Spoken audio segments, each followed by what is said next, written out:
ટપડામાં પાણી નથી ચડતું પણ આપણે આનામાં પાણી ચડે છે ટગરામાં. આમાંથી ટપકું ભરવાનું હોય છે.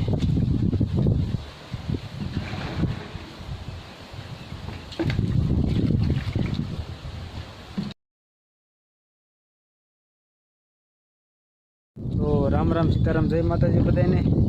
ને વાગી ગયા છે 5 ને આખો દિવસ આપણે કાંઈ કામ તો નહોતું, સાથે સાથે ફોનમાં ચાર્જિંગ પણ નહોતું, એટલા માટે આપણે વ્લોગ શરૂ કર્યો નહોતો.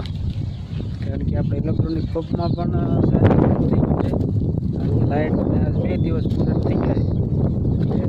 તો હેરાનગતિ છે, ટાંકામાં પાણી પણ ખૂટી ગયું છે. જોકે વાંધો નહીં આવે, આજમાં આવી જાય લાઇટ હાથમાં ત્યાં.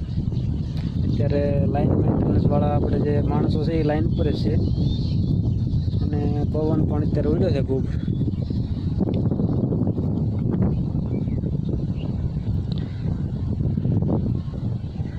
પવન ઉડે એટલે વરસાદની સંભાવના રહે.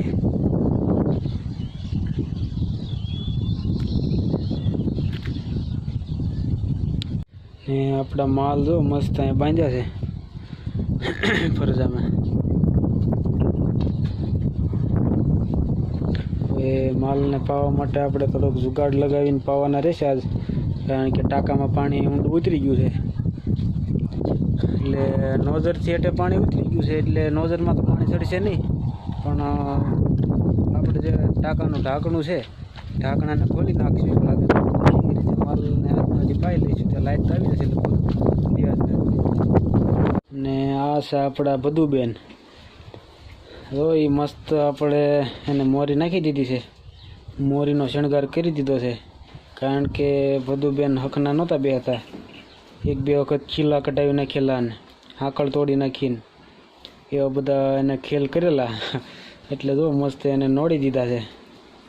તો ચાલો આપણે માલને પાવા માટે મસ્ત થોડુંક પાણીનો ઇંતજામ કરી લઈએ.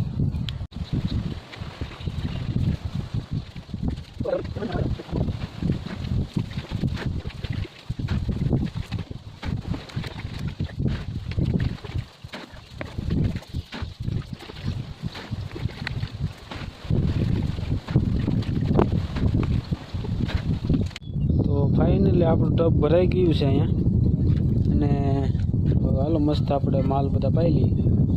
તો ફાઇનલી આપણે તો બધા માલને પાઈને મસ્ત બહાર બાંધી દીધા છે.